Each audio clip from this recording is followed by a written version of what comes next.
सबके घर में वही गोभी, आलू, पत्ता गोभी, वही करेला, टमाटर, ढेंढस, टिंडे, सबके घर में वही है। पर खाने के लिए बैठो तो सबके हाथ का स्वाद अलग अलग ही दिखाई देता है। तो अब हम लोग कथा के श्लोक नहीं बदल सकते, पर हाँ अपनी कला और अपने टैलेंट के द्वारा इस श्लोक के भाव बदल सकते हैं, उसका हम विश्लेषण बदल सकते हैं, उनके अर्थों को हम आपके लिए सरल सामान्य अलग अलग प्रकार से प्रस्तुत कर सकते हैं। महाराज श्लोक जो है वही रहेगा, आलू आलू ही रहेगा, पर कलाकार आदमी आलू का ऐसा ऐसा आइटम बना देता है कि अपन ने भी ना देखा। ऐसे अलग अलग आइटम महाराज, बोलिए। ज्ञान की कोई सीमा नहीं है, अनुभव की कोई सीमा नहीं है, व्याख्यान बढ़ाने की कोई सीमा नहीं है, समझाने के तरीके अलग अलग हैं, सारी दुनिया के अलग अलग तरीके हैं। पर हाँ सबका तरीका सबको प्रिय नहीं लगता, जिसको जिसका तरीका पट जाए उसको उसका अच्छा लगता है। हम तो व्याख्यान के कारण एक एक नस खोल देते हैं पूरी कथा के, जिससे कि पूरी सफाई हो जाए, श्लोक की मंत्र की एक एक नस खुल जाए, समझ में आ जाए, दिमाग में बैठ जाए बात, हृदय में बैठ जाए बात, ज्यादा से ज्यादा लाभ मिल जाए कथा से। नंदी के साथ में गणेश भगवान प्रेम की भाषा में बात नहीं कर रहे, कारण माता पार्वती ने प्यार सिखाया ही ना है। माता पार्वती ने सीधा सीधा सिखाया कि मेरे अलावा इस दुनिया में तेरा कोई रिश्तेदार, जो कुछ हूं मैं हूं, और किसी से भी ज्यादा बातचीत नहीं करनी है, ये दुनिया अच्छी नहीं है, ये भी माँ ने सिखा दिया। तो क्या कर रहे हैं गणेश? कौन भोले बाबा? हम नहीं जानते किसी बाबा को, हम तो केवल अम्मा को ही जानते हैं अपनी। और ये जो घर है बाबा का बता रहे हो ना, चुपचाप यहां से जाओ, कोई बाबा का घर नहीं है, ये तुम्हारी माता का है, ये तो हमारा घर है। शंकर भगवान ने ये सुना कि ये बालक क्या कह रहा है। शंकर भगवान सोच भी नहीं सकते कि माता पार्वती ऐसा चमत्कार कर सकती है, इतनी आगे बढ़ जाएगी बात, शंकर नहीं सोच सकते। भगवान सूत जी ने सौनक जी को कहा, महर्षि भृगु ने राजा सोमकांत को कहा, ए राजन, आज गणेश जी ने अपनी छड़ी उठा ली और कहा यहां से पीछे चले जाओ अपनी सारी पब्लिक लेकर, जब तक मेरी माता आज्ञा नहीं करेगी कोई भी व्यक्ति अंदर महल में प्रवेश नहीं कर सकता। नंदी लौट कर आए, महादेव को सब बात बताई। महादेव ने कहा बालक है, नादान है, समझ नहीं है, हमें नहीं पहचान रहा। अरे न जाने बेचारा कहाँ से आया है, किस गांव का होगा, हमें कैसे जानेगा, छोटे बच्चे थोड़ी भगवान को पहचानते हैं। लो इसको खिलाओ पिलाओ, थोड़ा प्यार दो इसको, और फिर ढंग से समझाओ हम कौन है, क्या है, क्या बात है।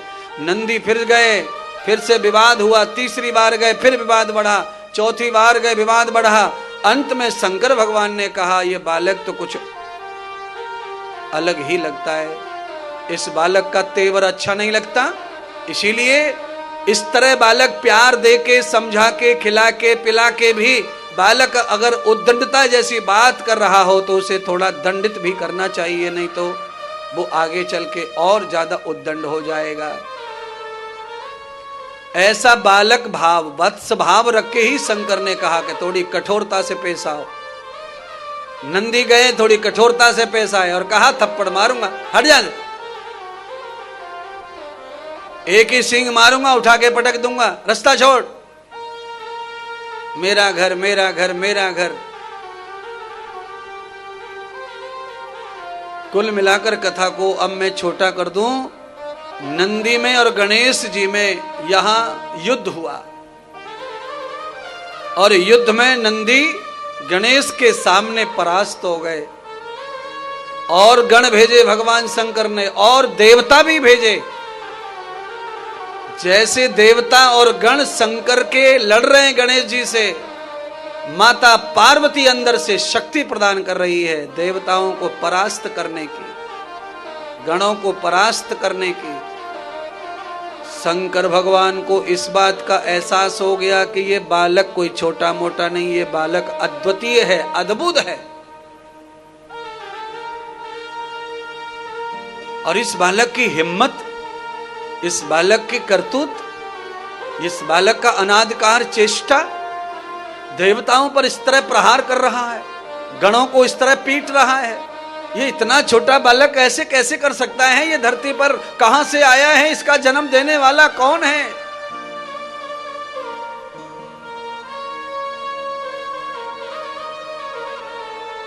विष्णु को आह्वान किया, ब्रह्मा जी को आह्वान किया भगवान शिव ने, ये ब्रह्मदेव बताओ ये बालक कौन है? ये ब्रह्मदेव विधाता बताओ, ये नारायण बताओ, आपने पालन किया है, ये पालन करने वाला बालक कौन है? ये द्वंद्व मचा रहा है, सबको मारे डाल रहा है, हमारे घर में हमको नहीं घुसने दे रहा है ये बालक। अंत में ब्रह्मा विष्णु महेश भी अचंभे में पड़ गए, बालक को देख के हैरान हो गए।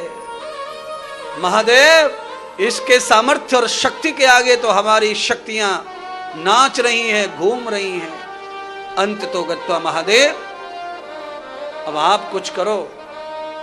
सदगुरु सूत जी ने कहा कि महादेव ने अपना त्रिशूल अपने गण और देवताओं की रक्षा के लिए चला दिया और सारे के सारे हथियारों को गणेश की छड़ी काट रही थी। गणेश पुराण में लिखा है कि इंद्र का खड़ग काट दिया, ब्रह्मा का, भगवान ब्रह्मा का धनुष बाण काट दिया और नारायण का चक्र काट दिया छड़ी ने।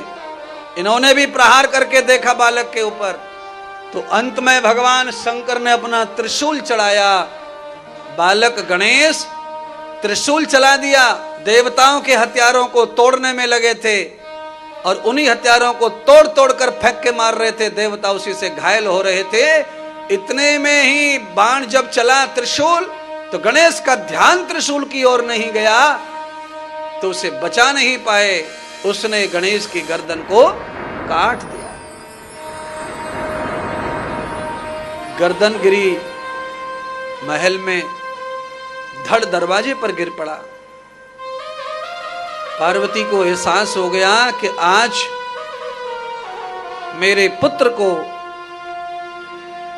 महादेव ने मार दिया। पार्वती पहले से क्रोध कर रही थी महादेव के ऊपर, और महादेव ने ऐसा कर दिया तो पार्वती जो है अपनी अनन्य शक्तियों के साथ में उमड़ पड़ी और महादेव को ब्रह्मा विष्णु समस्त देवालय स्वर्ग लोक को जलाने के लिए माता पार्वती आतुर हो गई। अब कैसे बचाएं, कौन बचाए महाराज? ब्रह्मा खड़े बगल में, विष्णु खड़े, इंद्र खड़े, कुबेर खड़े, सब असहाय हो गए पार्वती के आगे। पार्वती के सामर्थ्य के आगे सब असहाय पड़ गए, किसी का बोलना चालना सब बंद पड़ गया।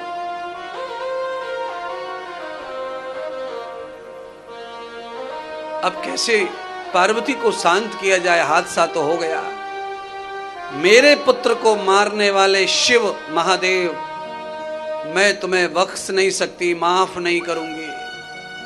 शंकर भगवान हैरान हो गए, ब्रह्मा हैरान हो गए और नारायण हैरान हो गए। महाराज, तावत्व विधीर युक्ताम, सारी सृष्टि रचने वाला ब्रह्मा विधाता, बिना विधाता के ही पार्वती ने कैसे बालक पैदा कर लिया, सब सोच में पड़ गए। ब्रह्मा के बगैर दुनिया में कोई पैदा नहीं हो सकता है, पर ये बिना ब्रह्मा के पैदा गणेश हुए हैं।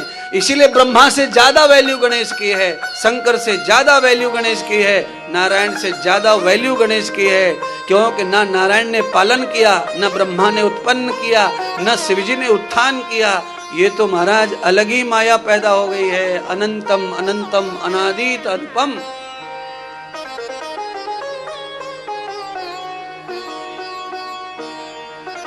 सारे देवता माता सती को मनाने लग गए, स्तवन करने लग गए। जब से देवताओं को ये नहीं पता था कि ये बालक पार्वती का हो सकता है। क्यों? पार्वती जी ने गृहस्थी शुरू नहीं किया तो माँ कैसे बनेंगी, सबको ये ख्याल था। पर बाद में उनको ख्याल आया कि ये तो जगत माता हैं, इनको पति की कोई जरूरत नहीं है, यही सारे जगत की पति हैं, यही जगत की माँ हैं, इनमें ही सारे रूप हैं। क्यों? गणेश को इनके शरीर से पैदा कर दिया। स्त्री ने पुरुष पैदा किया है तो उसके अंदर पुरुष का हार्मोन्स है, इसलिए पुरुष पैदा कर दिया है। माता पिता वही है, पुरुष में भी वही है। समय आने पर ये सब बदलता रहता है। जब आप कथाएं सुनते हैं तो कथाओं में ये सारी बातें आती हैं। जो पति है वो पत्नी बन जाता है, पत्नी पति बन जाता है। जन्मों में अलग अलग कर्मों के फल भोगने के लिए शरीर बदल जाते हैं महाराज।